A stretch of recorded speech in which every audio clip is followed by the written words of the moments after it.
श्रीराम जय राम जय जय राम। जेथे भगवंताचे नामस्मरण तेथे सर्व संतांचे ठाण। जोवर धरली जगाची आस तोवर परमात्मा दूर खास। परमात्म्याची प्राप्ती न होई राखता विषय आसक्ती। जग विषयाकार राहिले तेथे प्रेम केले तरी घाताशी आले। विषयी एकजीव झालो जाण सुटताना सुटे आपण जाण। मान अपमान जगाचे सुख दुःख हे स्वार्थाचेच मूळ आहे जाण। अभिमानात परमात्म्याचे विस्मरण हे जीवनाचे मुख्य लक्षण। सुख दुःख विपत्ती आपत्ती ही माया प्रपंचाची ओहोटी भरती। आत्मनिष्ठ बाणल्या वाचून मायान हाटे न सुटे जाण। आता करी शूर मन मायेची हटवावे आपण। जैसे बाहेर दिसले त्याचे बीज आपणास उरले। एकच वस्तूची ओळख जाण पूर्ण होते समाधान। ज्याच्यात मानावे मी सुख त्याच्यातच उद्भवते दुःख। नराचा होय नारायण जर न चुकला मार्ग जाण। जेथे ठेवावी आस त्याचे बनावे लागते दास। देह तो पंचमहाभूतांचा त्याचा भरोसा न मानावा फारसा। मी तुम्हास सांगतो हित दृश्यांत न ठेवावे चित्त।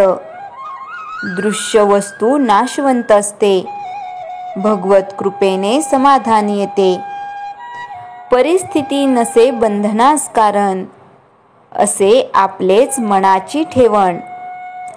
देवास पहावे जा रीतीने तशाच तो आपणास दिसतो जाण। विषयाची नाही झाला जोवर त्याग तोवर रामसेवा नाही घडत सांग। आपले आत्यंतिक हित हेच खरा स्वार्थ जाण। चित्ती जे विषयापासून सुटले ते आनंदातच आले। राम नाम प्रेमयुक्त चाले धणी त्यासी म्हणती ब्रह्मज्ञानी। द्रव्यदारावर जित जाण ही खरी संतांची खूण। सृष्टी पहावी भगवदाकारी प्रेम ठेवील त्याचे वरी। त्याला नाही दुसरी सरी आल्या गेल्यास द्यावे अन्नदान। मुखाने भगवंताचे नाम हृदयात रामाची प्रीती। यासच थोर म्हणती जीवनमुक्ती। न धरावी जगाची आस तोच होऊ पाहे रामदास। नामात संत नामी भगवंत वृत्ती राखावी अत्यंत शांत। हेच संतांचे मुख्य लक्षण जाण। जेथे भगवंताचे नामस्मरण तेथे सर्व संतांचे ठाण। अगरबत्ती जळून गेली परी सुवासाने राहिली तसे रामचरणी झाले जे लीन तेच खरे जिवंत जाण।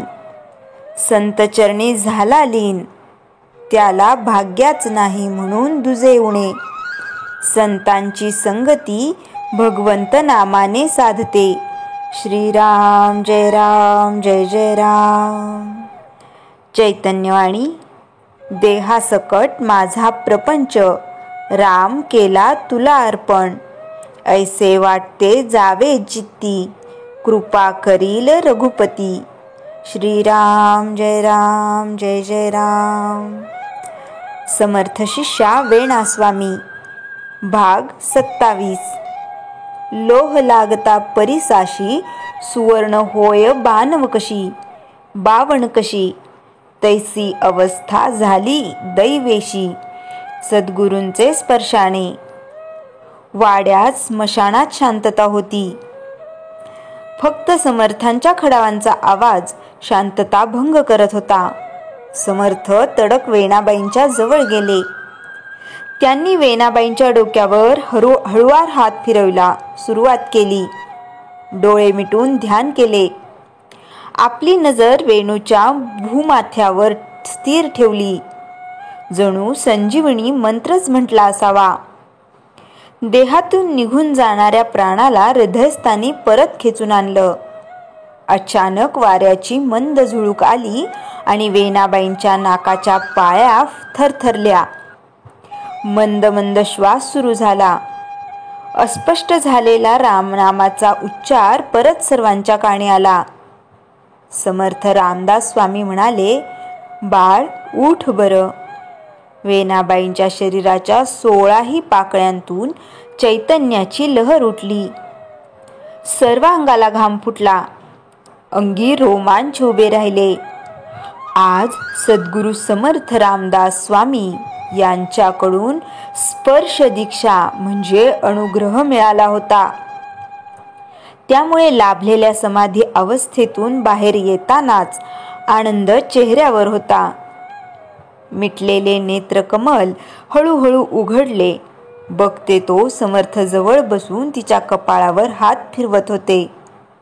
तिला तो विषाचा पेला, ते कडवट बोलणे, तो धावा सारं सारं आठवलं.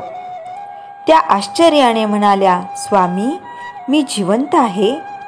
समर्थ म्हणाले, हो बाळ, तुझं पावित्र्य सिद्ध करण्यासाठी, तुला चिरंजीव करण्यासाठी रामरायानं तुला दुसरा जन्म दिला आहे. तुझी भक्ती आणि निष्ठा याच्या कसोटीला तू पूर्ण उत्तीर्ण झाली आहेस. कडवड बोलणाऱ्या साऱ्या नातेवाईक शेजारी लोकांची मात्र भांबेरी उडाली होती. त्यांचे कुष्ठतेने हसणारी बत्तीशी त्यांच्याच तोंडात गेली होती. चेहरे काळे ठिकर पडले होते. कुणालाही बोलायची प्राज्ञा झाली नाही.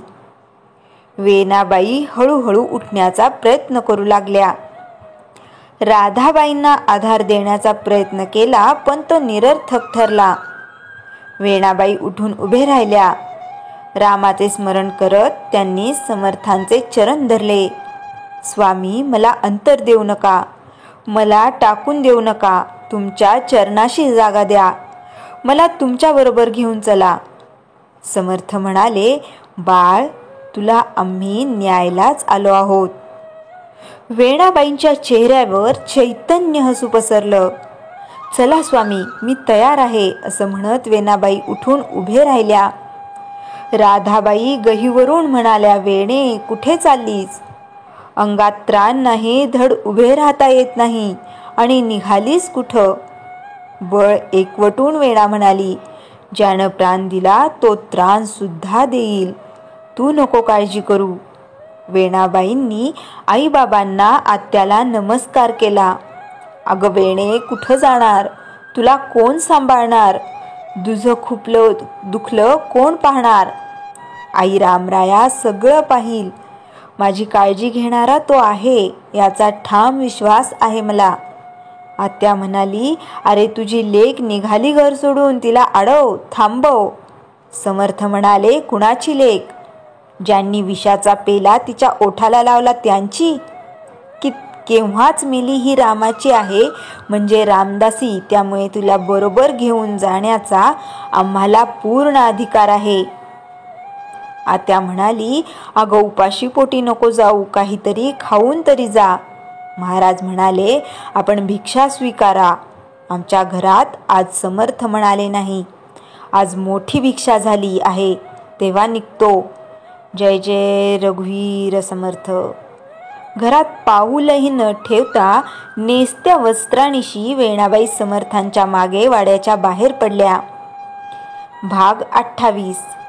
नवा जन्म जाहला वेणीचा, सद्गुरू समर्थ प्राणदाता. सुख समाधान संगती असता, प्रवास सुरू अनंताचा. वेणाबाईंना अडवण्याचे सामर्थ्य कोणातच नव्हते. तुमची वेणी मेली हे वाक्य राधाबाईंना पिंगा घालत होते. हंबरडा फोडणे शक्य नाही. रडणे अवघड. मनाची अवस्था विचित्र झाली होती. समर्थाची या सेवकाव कृपा आहे, असा सर्व भूमंडळी कोण आहे. जयाची लीलावर्णी ती लोकतिनी, नुपेक्षी कदा रामदासा अभिमानी. जय जय रघुवीर समर्थ. म्हणत समर्थ झपाझप पावले टाकू लागले. मागे वेणाबाई हळूहळू चालत होत्या. समर्थांनी मागे वळून पाहिले. वेणाचे शरीर क्षीण झाले होते, पण चेहऱ्यावर चैतन्य होते. सद्गुरूंचे सहवासात चैतन्याचे झरे झरझरती आपोआप, अशीच अवस्था झाली होती. समर्थ म्हणाले, बाळ, तू अंबाबाईच्या देवळात जा. आम्ही 4 घरी माधुकरी घेऊन येतो. नेहमीच अंबाबाईच्या देऊन आज वेगळाच साक्षात्कार देत होत. तो दरवाजा, ती घंटा आज वेगळं वाटत होतं. कारण साक्षात अंबाबाई सुद्धा वेणाच्या स्वागताला सामोरी आली असावी.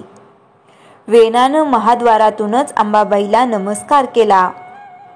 ओहरीच्या पायरीवर बसली. रामदासी सेवेकऱ्याने तिला पेला भरपूर पाणी प्यायला दिलं. तिला खूप शांत वाटलं. पोटातील आग शांत झाली. थोडं पाणी तोंडावर शिंपडलं आणि काय आश्चर्य, वेणा ताजीतवानी झाली. मन कसं मोरपंखासारखं हलकं झालं.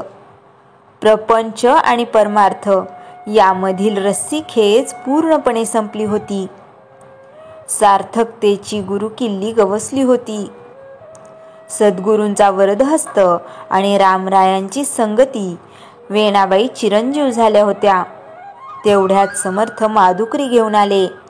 झोळीतील माधुकरी काढली, नैवेद्य दाखवला. साऱ्यांनी प्रसाद घेतला. समर्थ मसूरला जायला निघाले. समर्थ जाता जाता जनांना साद घालीत होते, बोध देत होते. कैची घरे कैची दार, मिथ्य सकळ ही व्यवहार. अंती सोयरा रघुवीर, का भुललासी. केव्हा जाईल न श्वास, राहे हे घर पडले ओस. ये कुडिया उपजेल त्रास, का भुललासी. संसार पाण्याचा बुडबुडा, त्याचा नको करू ओढा. तू का समजशी न मुढा, का भुललासी. रामदासांचे जीवन तू कान कान करिसी साधन. राम तोडील भवबंधन, का भुललासी. हे ऐकत वेणाबाई समर्थांचा मागोमाग चालत होत्या. चालण्याला गती आली होती आणि विचारांना नवी पालवी फुटत होती. समर्थांचे शब्द न शब्द वैराग्याची रेषा वाढवत होते. जिवंत पाणी मरण पाहिलं, अनुभवलं. संसारावर आपोआप पाणी सोडलं आणि सुरू झाला अनंताचा प्रवास. तो थांबविण्याचा अधिकार फक्त आणि फक्त सद्गुरू हेच. श्रीराम जय राम जय जय राम. जयाच्या जनी जन्मनामार्थ झाला, जयाने सदा वासनामात केला. जयाच्या मुखी सर्वदा नाम कीर्ती, नमस्कार तया ब्रह्मचैतन्यमूर्ती. श्रीराम जय राम जय जय राम. जानकी जीवन स्मरण जय जय राम.